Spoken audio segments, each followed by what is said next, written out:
discuter. Je trouve que c'est vraiment intéressant, impressionnant aussi d'avoir vu tous les projets aujourd'hui. Parfois, nous, on est partis ici là, de Sherbrooke. En fait, ça, c'était pas encore un bâtiment qui existait.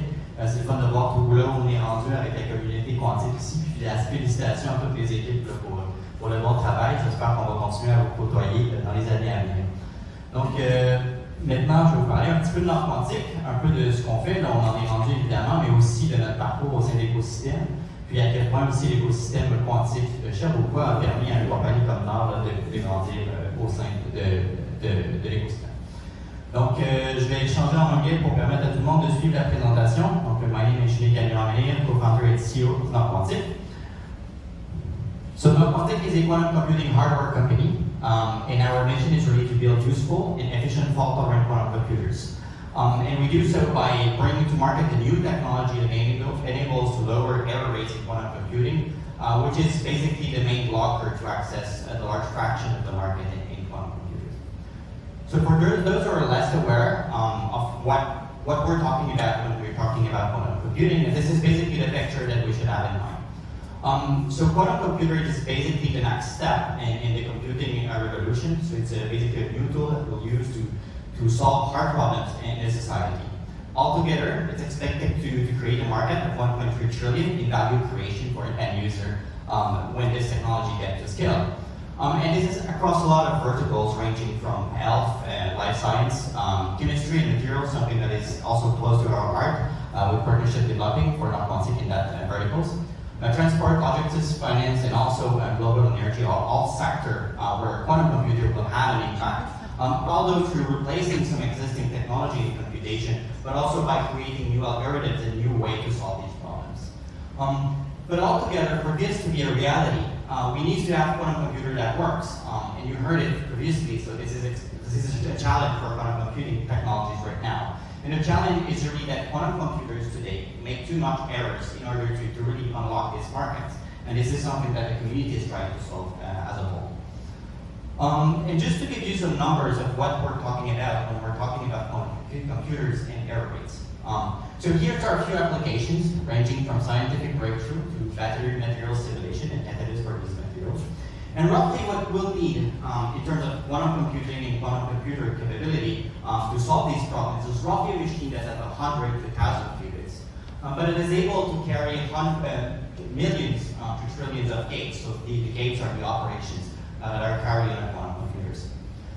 So while today we have machines that are basically at the scale, so we have machines that have 100 to 1,000 qubits. These are machines that are being commercially available now. The error rates of these machines is far off to count. We're able to run thousands of gates while we need millions of these machines. And this is something that we need to solve. Fortunately, we know what the solution is. The solution is quantum error correction. And just like classical error correction, and what we use every day in 5G when you're connecting to your phones, these error correction protocols require redundancy. So by adding redundancy, we gain the capability of detecting and correcting errors as they occur in a quantum computation. So this is right, we know how to solve it. But for quantum hardware provider, this is a big challenge because it's a big overhead that will be required in building this system. We're talking about 1,000 to 10,000 physical qubits for every logical qubit that will carry this computation. And this is hard when we hardly have 100 to 1,000 qubits in current machines. This is also the problems that we are facing at Nord Quantique. So we don't believe that playing with these overhead is really scalable in terms of hardware technology. And we're trying to find ways to slash these overheads by hardware company. And we do this by bringing a new technology to market, which is boson-encode technology, where each of our qubit have quantum error correction capability.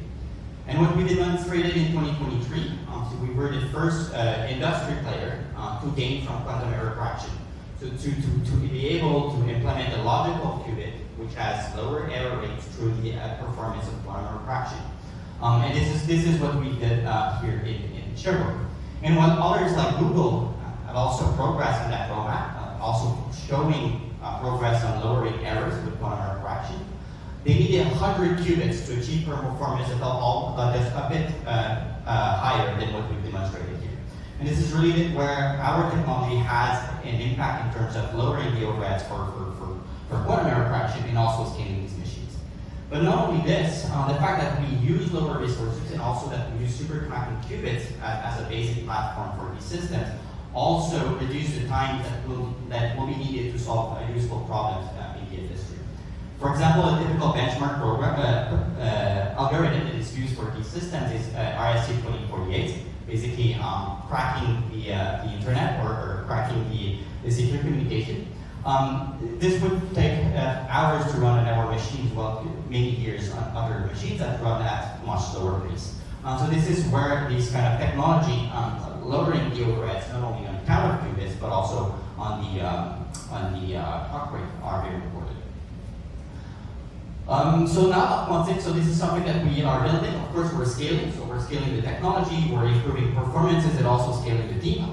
So we're really, our headquarters are here, located in Sherbrooke. We're now a team of 35 people, and raised $10.25 million US up to now, and are now in the process of raising our Series A. So if investors are in the room, let's chat. And of course, our goal here is really to scale the technology, but also moving toward first commercial products with Nord Quantique. Talking a little bit about the ecosystem, which was similar to the inception of the company, but is still very critical to our operations today. And this is because we have access of a locally integrated supply chain.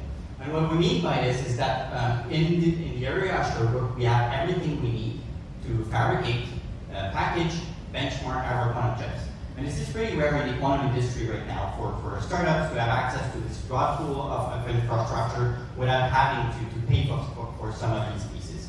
So this enables two things. On one side, for our company, it enables us to hit the ground running almost on day one. With our first employee, we're able to run quantum experiments within days instead of waiting for years, basically, to build a lab and start these experiments.